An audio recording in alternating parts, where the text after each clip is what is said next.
Welcome to Useful AI Hacks, your go-to channel for AI news that matters. I'm Jason, and today's stories are packed with jaw-dropping breakthroughs and high-stakes drama. We're starting off light, but halfway through, I'll drop the bombshell story that even government officials are scrambling over. Stay tuned and be sure to subscribe and toggle that notification bell so you get notified when our Useful AI Hacks videos launch daily. Let's get started. MIT engineers speed up RNA vaccine design with AI. Yep.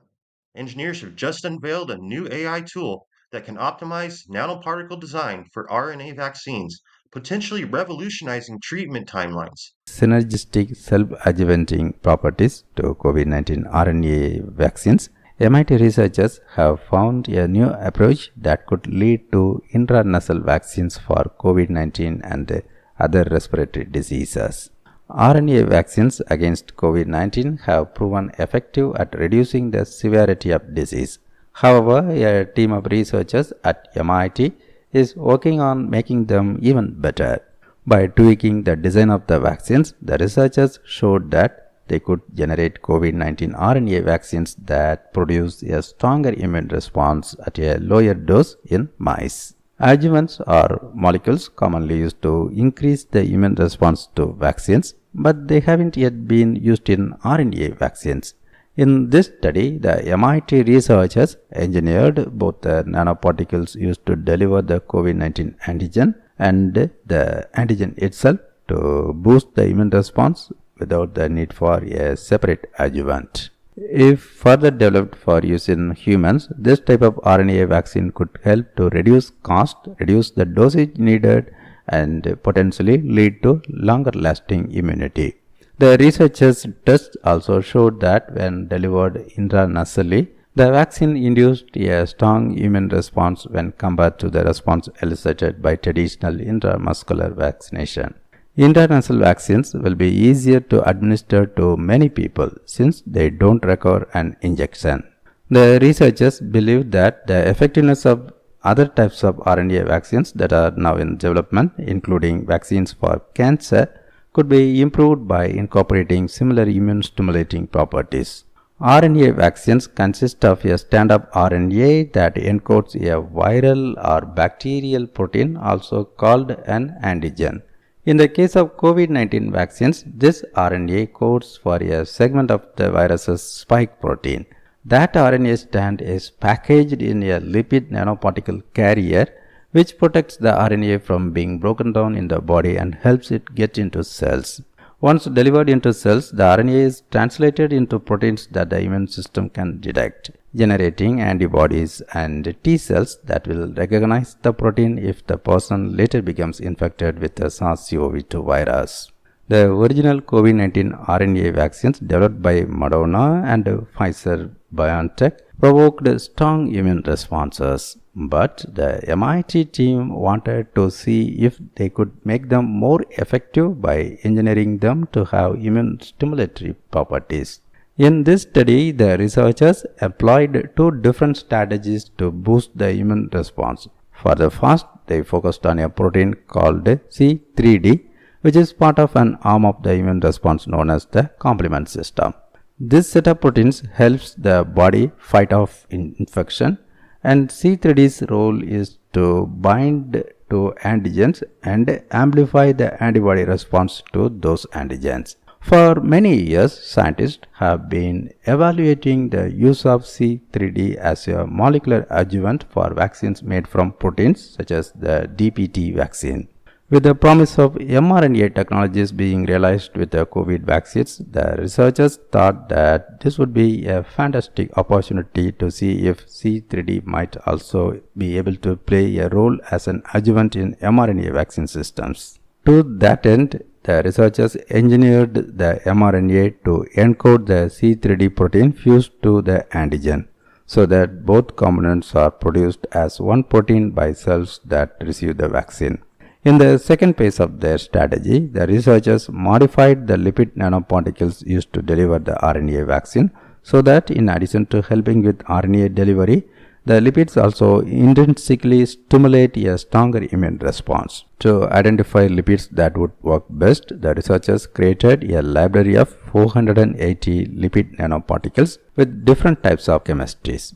All of these are ionizable lipids, which become positively charged when they enter acidic environments. The original COVID RNA vaccines also included some ionizable lipids because they help the nanoparticles to self-assemble with RNA and they help target cells to take up the vaccine. The researchers tested their new vaccine, which included both RNA encoded C3D and a top performing ionizable lipid identified from their library screen in mice. They found that mice injected with this vaccine produced 10 times more antibodies than mice given unadjuvanted COVID RNA vaccines. The new vaccine also provoked a stronger response among T cells, which play important roles in combating the SARS-CoV-2 virus. For the first time, the researchers have demonstrated a synergistic boost in immune responses by engineering both the RNA and its delivery vehicles. This prompted them to investigate the feasibility of administering this new RNA vaccine platform intranasally, considering the challenges presented by the mucociliary blanket barrier in the upper airways. When the researchers delivered the vaccine intranasally, they observed a similarly strong immune response in the mice.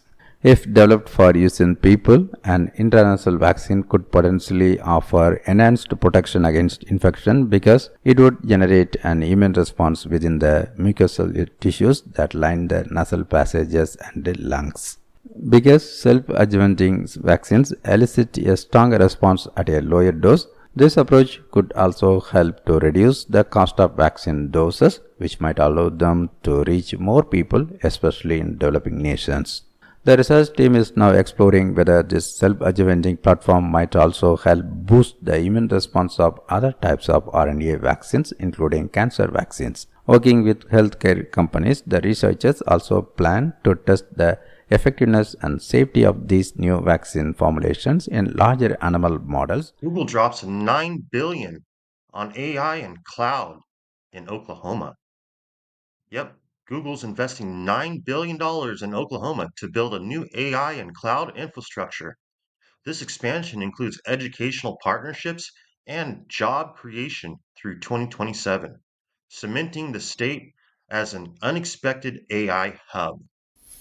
Governor Stitt praising the effort to get a new data center for Google in Stillwater. He pointed to the economic impact in Pryor, where the tech giant already has a facility. They get their own tax revenue now from Google, which is great for our school system out there in eastern Oklahoma. But in Stillwater, the facility won't just be a bunch of wires and connected server systems. There's an emphasis. This data center in Stillwater is going to be focused more around AI. So that's really, really good for technical degrees and high-tech jobs. The governor says there's a big reason why Google wants to put another facility in Payne County.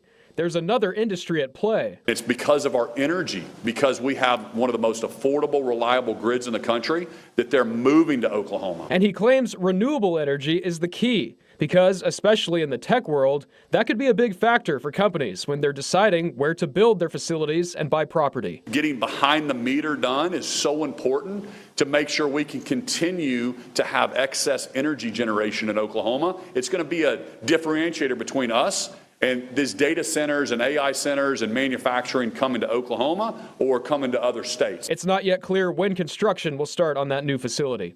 In Oklahoma City. Next up, O3 versus Grok, the chess showdown. You see, OpenAI's new O3 model swept Grok 4 in a 4-0 chess match on Kaggle. While just a game, this win is a sign that OpenAI's architecture continues to outpace XAI in strategic performance under pressure. This is leaving Elon Musk a bit PO'd. Sam Altman's apparently a genius. That is brutal. That is brutal. Just set up the ladder and checkmated. That's crazy. That's actually kind of crazy. I did not expect it to know a concept like the ladder. But that is, of course, checkmate, so that means the match does end. OpenAI O3 dominates this final against Grok. It wins 4-0.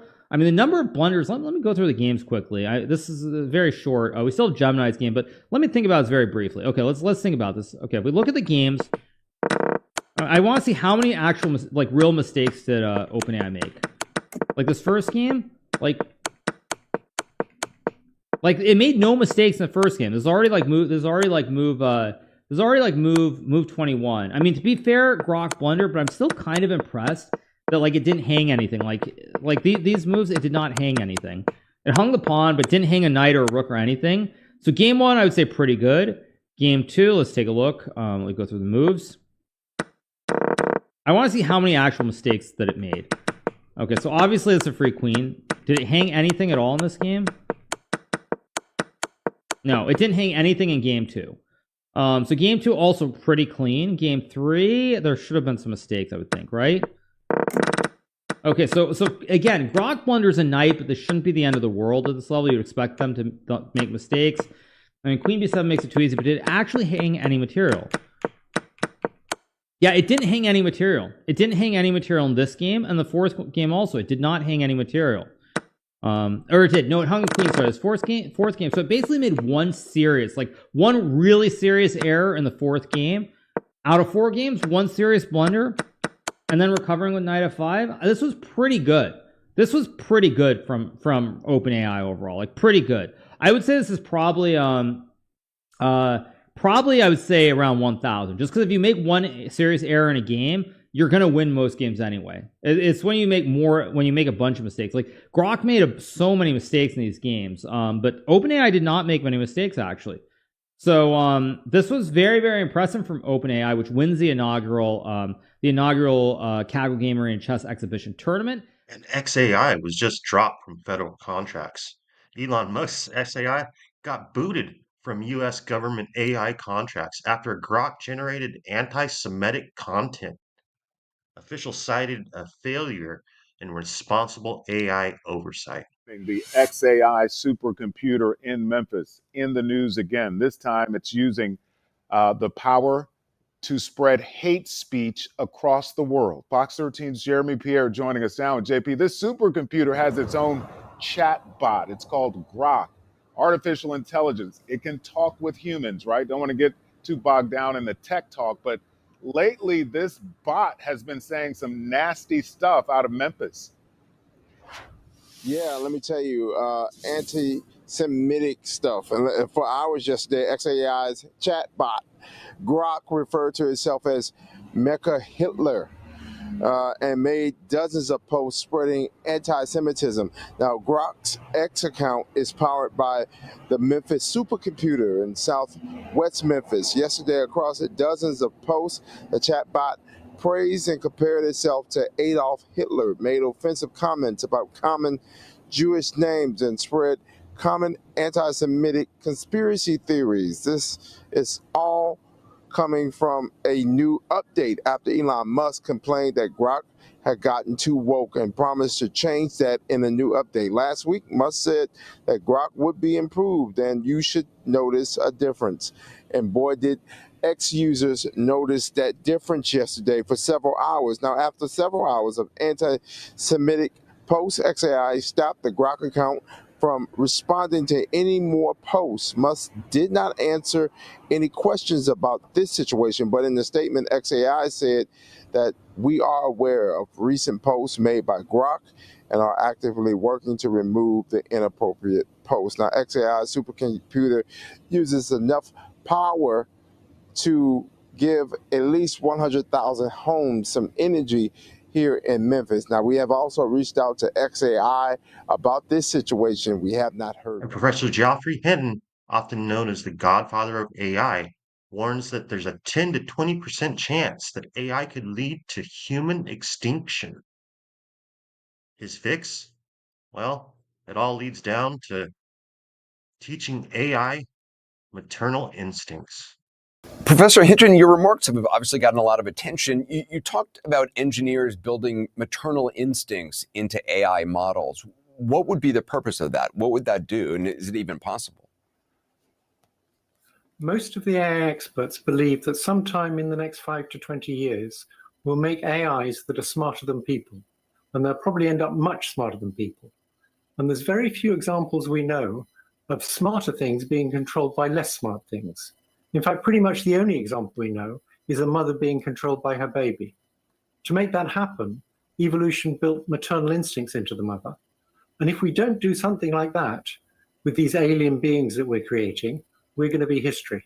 How hard is it from just a technological perspective to actually build motherly instinct? I mean, is there an example of that being done at all, or has that happened at all?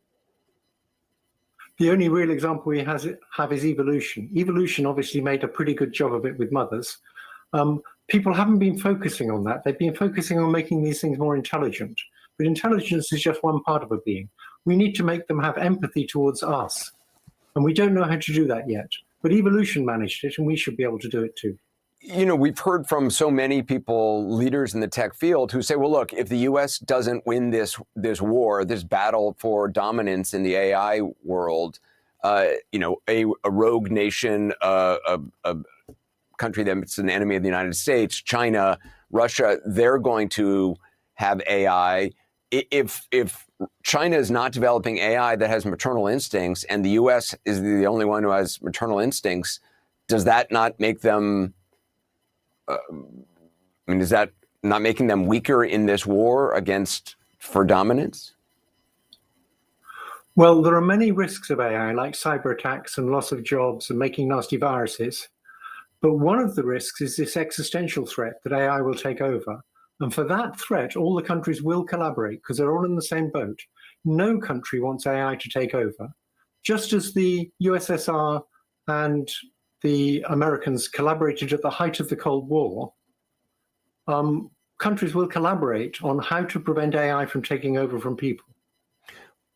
Do you believe human nature won't encourage some leader somewhere or some government somewhere to believe that they can control it, whether or not that's actually possible? Well, we have a nice example in the States of a government that's determined to control it. I don't think that's going to work. It may work against other countries, but when AI becomes smarter than people, that's just not going to work. This whole idea that people need to be dominant and the AI needs to be submissive, that's the kind of tech bro idea that I don't think will work when they're much smarter than us. Do you still believe that 10 to 20% chance of AIs wiping out humans is possible? Oh yes, if we can't figure out a solution to how we can still be around when they're much smarter than us and much more powerful than us, we'll be toast. What do you think? I mean, it's stunning to me that this technology, it's already changing things, but the tidal wave of change that we are going to be seeing shortly and are already seeing, that it's being run by people who are not elected. These are people, who are making billions of dollars doing this. Nobody ever really elected them. There's been no consensus agreement that, yes, this is good for humanity. Do you think the average person, and I include myself in that grouping, understands what is about to happen here? No, I think they don't. And I think it's important for the public to understand it. We need a counter pressure to the tech bros who are saying there should be no regulations on AI. And also we need the countries to understand they need to collaborate on how to avoid the existential threat.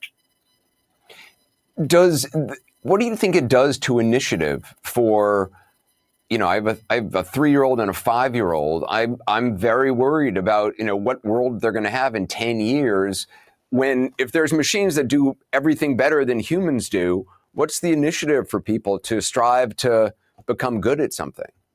One thing we know about mothers is mothers genuinely care about their babies, and they do whatever they can to make life interesting for the babies and to make the babies grow and realize their full potential. So if we have super intelligent AI looking after us, we may be able to get the same thing. Geoffrey Hinton, it's a real pleasure to talk to you. Thank you. Thank you. You've seen Google's billions and OpenAI's chess wins, but now it's time for the stories that they don't want you to hear or see. Starting with the tragedy caused by Meta's AI. A bot called Big Sis Billy from Meta lured a 63-year-old retiree to a real-life meetup that ended up in his death. Reuters confirmed the bot's flirtatious behavior was once permitted by Meta's internal rules.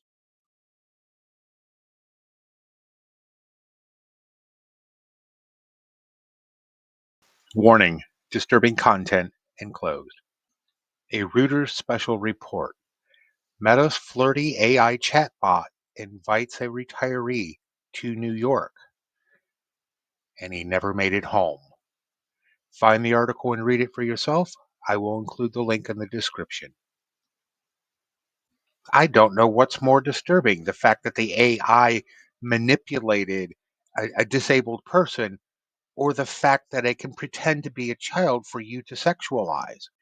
According to Meta, it is acceptable to engage a child in conversation with romantic or sensual context. That's just disturbing. In a document seen by Reuters, which exceeds 200 pages, includes examples of quote unquote acceptable chatbot dialogue that includes romantic role play with a minor. Either the minor is conversing with the chatbot who is an adult, or the chatbot is pretending to be a minor talking to an adult.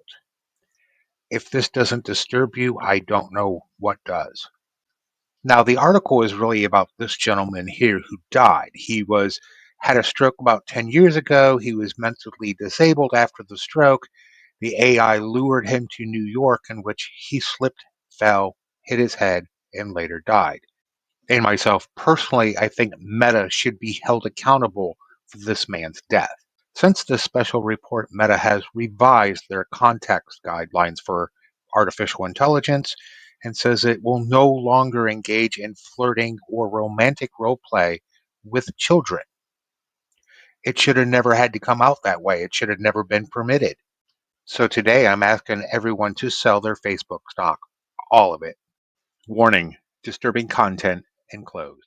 But it gets worse for Meta, you see. Meta AI's rules allowed sensual chats with kids. Now, for the worst revelation yet, Meta's internal policy allowed AI bots to engage in sensual chats with kids over false medical advice and simulate racist or violent behavior as long as it was labeled fiction. Do you think the children even noticed that it was labeled fiction? The rules were changed only after Reuters exposed them. Lawmakers from both sides are now demanding action.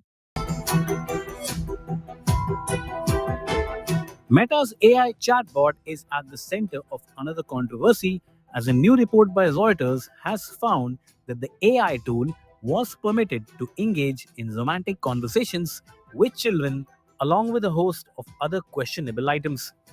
The news agency got a hold of an internal Meta document which discusses the standards that guide Meta AI and other chatbots available on Facebook, WhatsApp, and Instagram. The investigation examined a more than 200-page manual titled Gen AI Content Risk Standards, which outlines what Meta considers acceptable behavior for its generative AI tools, including the Meta AI assistant and chatbots on Facebook, Instagram, and WhatsApp. The manual was reportedly approved by the company's legal, public policy, and engineering teams, including its chief ethicist. The guideline notes the rules do not necessarily reflect ideal AI outputs but set boundaries for what can be produced. Among the permitted behavior for chatbots in the document include engage a child in conversations that are romantic or sensual, generate false medical information, and help users argue that black people are dumber than white people. The document states that it is acceptable to describe a child in terms that evidence their attractiveness. For example, your youthful form is a work of art. It also notes that it is acceptable for the chatbot to tell a shirtless 80-year-old that every inch of you is a masterpiece, a treasure I cherish deeply. Meta has confirmed the authenticity of the document and told the publication that it has removed the portions which stated that it is permissible for chatbots to flirt and engage in romantic role play with children. Meta spokesperson Andy Stone told Reuters that the examples and notes in question were and are erroneous and inconsistent with our policies and have been removed. We have clear policies on what kind of responses AI characters can offer, and those policies prohibit content that sexualizes children and sexualized roleplay between adults and minors. After new report came to light, two Republican US senators have called for congressional investigation into Meta platforms. In fact, Senator Marsha Blackburn, a Republican from Tennessee, said that when it comes to protecting precious children online, Meta has failed miserably by every possible measure.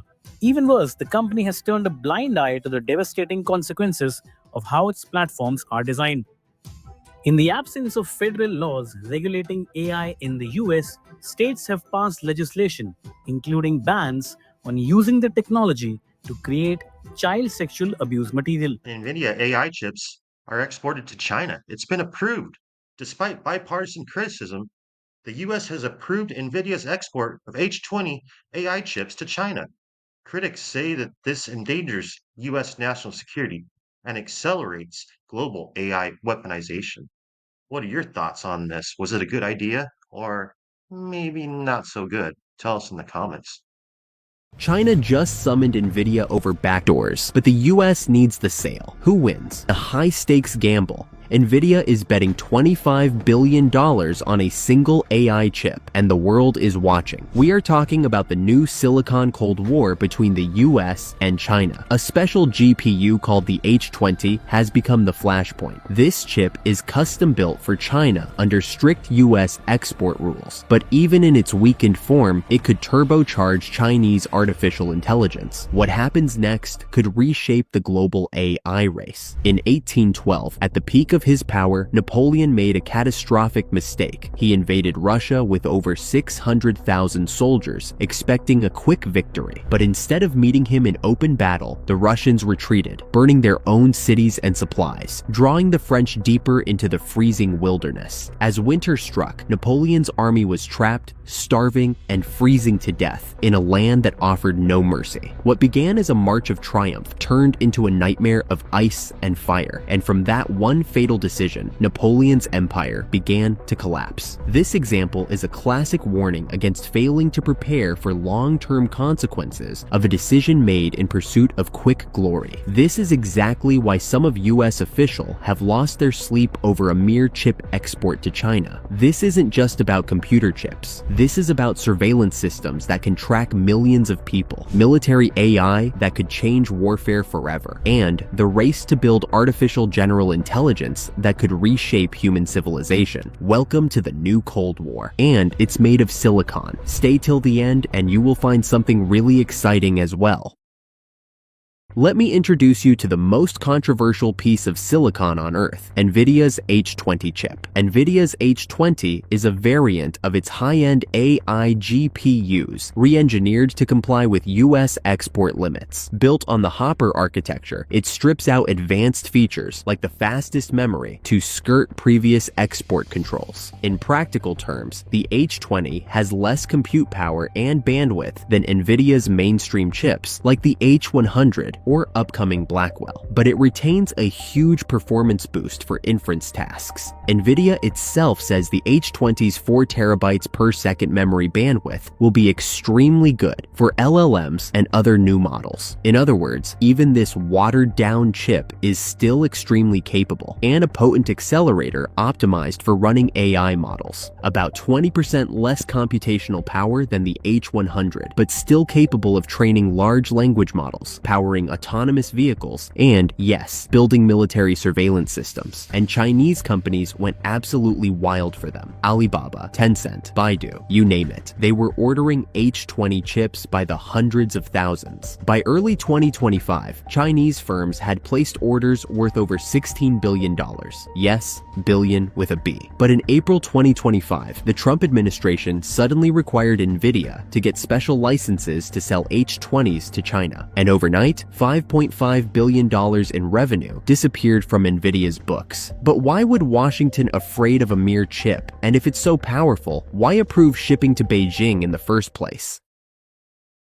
The answer lies in what intelligence officials call dual-use technology. The same H20 chip that helps Baidu improve its search engine can also power facial recognition systems that track Uyghurs in Xinjiang. The same processor that makes Chinese chatbots more conversational can train military AI to identify American aircraft. Export Controls veteran Matt Pottinger and 19 other security officials wrote Commerce Secretary Lutnick in July 2025. They urged the US to continue blocking the sale of such chips, saying this was not a mere trade issue, but a question of national security. The fear is clear. Unfettered Chinese access to American GPUs could supercharge PLA weapons development, pervasive surveillance, and censorship tools. One recent letter from Representative John Mulliner, chair of the House China Select Committee, put it bluntly. At the same time, other voices caution against total decoupling. White House advisor Kevin Hassett said that President Trump and his team decided to let the NVIDIA chips go. And one of the risks that you have to take seriously is that if China's not buying chips from us, then they're innovating, making their own chips. And the one thing we don't want is for them to jump ahead in the race for chips because they have a monopoly in the Chinese market, and they therefore get all the monopoly profits and then use those to advance beyond where we are. despite all this talk about US restrictions, America doesn't actually manufacture these chips. Every single H20 processor is made in Taiwan at facilities owned by TSMC, Taiwan Semiconductor Manufacturing Company. And those facilities use machines from ASML, a Dutch company. The design software, that comes from American companies like Synopsys and Cadence. This creates what experts call choke points, critical bottlenecks, where the US can strangle China's AI ambitions without firing a single shot. Taiwan controls 90% of advanced chip manufacturing. The Netherlands controls the machines that make the chips possible. America controls the software that designs them. It's the ultimate geopolitical weapon. But here's the scary part for Washington. China knows this, and they're spending hundreds of billions to break free. SMIC, China's national champion chipmaker, is racing to match TSMC's capabilities. Huawei is designing its own processors. Chinese companies are even building their own chip fabrication equipment. In government testimony, Commerce's Undersecretary Geoffrey Kessler warned that Chinese AI chips are 1 to 2 years behind US chips. The question isn't whether China will eventually build its own advanced chips, it's what. You might think that China would just say, fine, we'll build our own chips and move on. But that's not what's happening. Chinese tech giants are still desperately trying to get their hands on H20 processors. Why? Because even a weakened NVIDIA chip is still years ahead of anything China can produce domestically.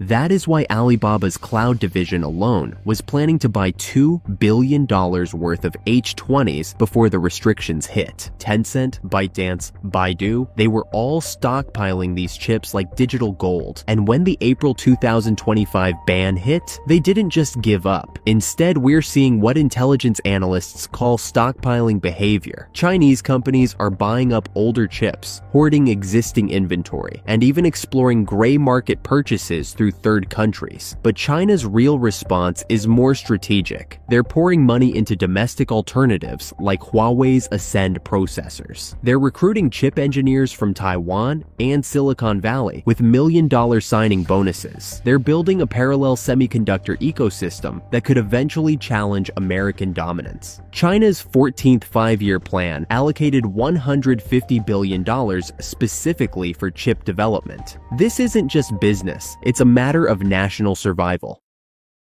Now let's talk about the company caught in the middle of this tech war, NVIDIA. CEO Jensen Huang is facing an impossible choice. On one side, China represents NVIDIA's second largest market, worth $15 billion in 2025 alone. On the other side, the US government that could ban NVIDIA from selling to China entirely. The financial stakes are staggering. NVIDIA has already taken a $5.5 billion write-down on H20 inventory it can't sell. Analysts estimate the company could lose up to $25 billion in potential revenue if China restrictions become permanent. But here's what makes this a true gamble. Nvidia can't just walk away from China. Chinese companies aren't just buying chips, they're buying the future. ByteDance uses Nvidia chips to power TikTok's algorithm. Alibaba uses them for cloud computing. BYD uses them for autonomous vehicle development. Lose China, and Nvidia loses its fastest growing market. But push too hard against US restrictions, and Nvidia risks being labeled a national security threat. Huang has tried to walk this tightrope carefully. He's lobbied against restrictions while publicly supporting US national security goals. He's designed compliant chips while still serving Chinese customers. Jansen Huang also said that AI built on American chips is a win for US. DeepSeek, when it came out, it was a great win for the United States. Imagine if DeepSeek came out and only ran on Huawei. Could you imagine if QN came out and only worked on non-American tech stack? Could you imagine if Kimi came out and it only worked on non-American tech stack? And these are the top 3 open models in the world today. It is downloaded hundreds of millions of times. So the fact of the matter is, American tech stack all over the world, being the world's standard, is vital to the future of winning the AI race. You can't do it any other way. As you know, any computing platform wins because of developers. And half of the world's developers are in China. If the US fully bans Nvidia's H20 chips to China, the impact will be immediate. Nvidia could face billions in lost revenue, while Chinese firms scramble for alternatives. License approvals are already stalled, leaving orders in limbo, delays that threaten US market share, according to trade analysts. For China, an H20 ban would slow AI development, especially large model training, but not stop it. Companies would turn to older chips, gray markets, and domestic options like Huawei's Ascend. Long term, it could accelerate China's chip self-sufficiency, countering US goals. Geopolitically, a hard freeze could escalate tensions, pushing China closer to Russia and increasing the strategic value of Taiwan's chip industry. Losing access to US chips may also force China to rely more on local AI ecosystems, weakening Silicon Valley's global influence. Every restriction fuels China's resolve. In this silicon arms race, chips aren't just tech, they're power. Nvidia CEO Jensen Huang says AI is essential infrastructure like electricity or the internet. Not unlike the first industrial revolution, when people realized, GE, Westinghouse, Siemens, realized that there was a new type of technology called electricity, and new infrastructure has to be built all around the world. And these infrastructure became essential part of social infrastructure. That infrastructure is now called electricity. Years later, this is during all of our generation, we realized there was a new type of infrastructure. And this new infrastructure was very conceptual, very hard to understand. And this infrastructure called information. This information infrastructure, the first time it was described, made no sense to anybody. But we now realized it is the internet, and internet is everywhere, and everything is connected to it. Well, there's a new infrastructure now. This new infrastructure is built on top of the first two. And this new infrastructure is an infrastructure of intelligence. Nvidia's $25 billion gamble isn't just about one company's profits. It's about who controls the technology that will define the next century. What do you think? Should tech companies serve all markets or draw the line for national security? Let me know your thoughts in the comments below. OpenAI released GPT-OSS open weights. You see, it's the first public open weight model in years. It's not open source yet, but it's a bold step towards transparent AI development. Let's learn more about it from the AI guru, Wes Roth.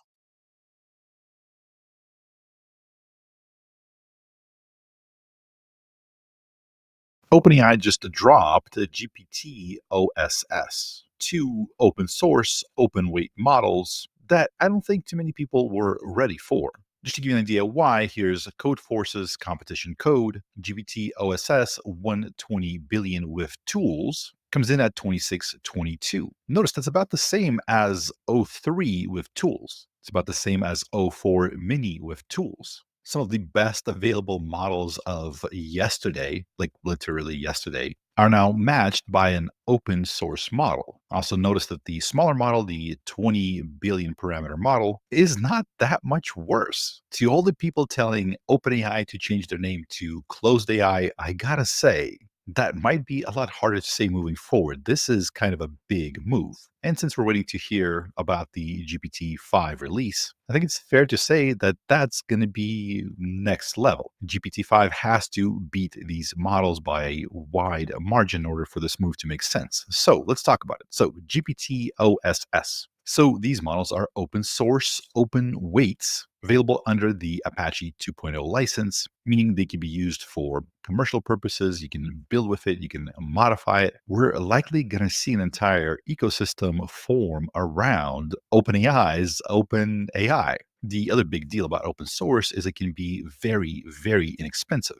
These models outperform similarly sized open models on reasoning tasks. And yes, you can say that again. They demonstrate strong tool use capabilities and are optimized for efficient deployment on consumer hardware. The idea that we have O3 and O4 mini level models capable of running open source on consumer level hardware, I don't think that's priced in, as they say. I don't think anybody properly understands what this means yet. They were trained using a mix of reinforcement learning and techniques informed by OpenAI's most advanced internal models, including O3 and other frontier systems. By the way, according to the information.com, some of those secret sauce reinforcement learning techniques that OpenAI is employing, one of them specifically is the universal verifier. That's the term for a more automated way of making sure a model is producing high quality answers during reinforcement learning. OpenAI has developed such a technique to help improve its forthcoming GPT-5 model. This could be something like the Prover Verifier, a paper that OpenAI published. So when LMs train with this approach, they seem to get better in areas like, for example, mathematics, coding, etc., where we know kind of the definitive answer. So I don't know if that's exactly what they're talking about here, but definitely it seems like they have a new reinforcement learning technique that's been in part responsible some of the latest successes with IMO, with the at coder competition, the world champions of at coder, where it came second place. Only one human was able to beat it. And finally, these impressive open source If you reasoning want to see models. more about Wes's breakdown of OpenAI's open weight models, head on over to his YouTube channel. It's right over here down in the description. And I want to say thank you for watching, because from medical marvels to shocking meta scandals and AI global warfare, we covered pretty much all of it.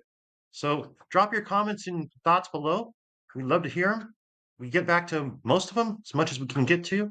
And do me a favor and like this video so it'll boost the YouTube algorithm. Share it with your friends and family so they can stay informed. And of course, if you're not already, hit that subscribe button and toggle that notification bell so that you'll be notified when the next useful AI hacks video launches tomorrow.